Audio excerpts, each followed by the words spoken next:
Bonjour à tous, voici une synthèse des notions vues dans le chapitre qui regroupe l'objet social et les ressources des organisations. Tout d'abord, concernant l'objet social, il s'agit de son activité, de la raison d'être de l'organisation.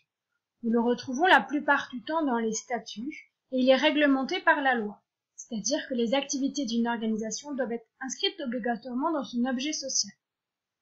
Par exemple, nous pouvons voir l'objet social de satisfaire ses adhérents ou satisfaire une population.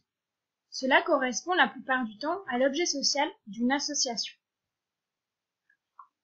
Satisfaire l'intérêt public ou satisfaire ses usagers, en revanche, correspond à l'objet social d'une organisation publique, comme une ville, une communauté de communes, une métropole. Répondre aux besoins de ses clients et surtout réaliser du profit est l'objet social des entreprises. Tout ceci forme donc les organisations que nous retrouvons dans notre société. Pour cela, elles réalisent donc des biens qui sont matériels, tangibles, mais aussi elles réalisent des services qui sont immatériels pour répondre à leur objet social. Les biens et les services, nous les retrouvons alors sur un marché. C'est la rencontre de l'offre et de la demande.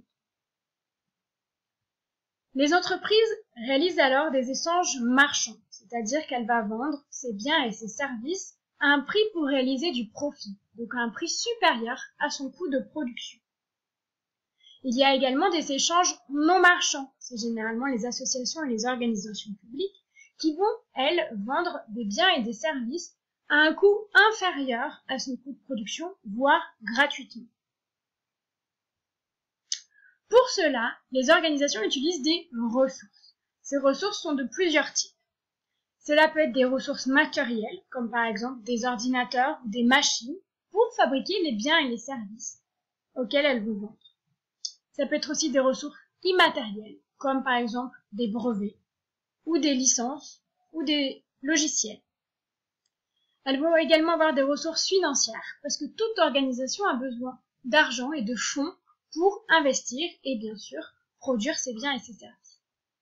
Et enfin, elles ont besoin de ressources humaines, donc les salariés ou les adhérents ou les bénévoles, qui vont être là pour travailler et donc permettre la production de ces biens et ces services.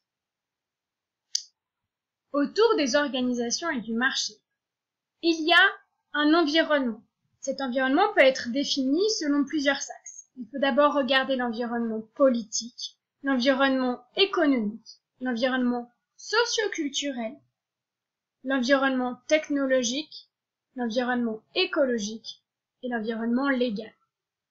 C'est recoupé par l'acronyme PESTEL qui permet donc de regarder l'environnement des entreprises.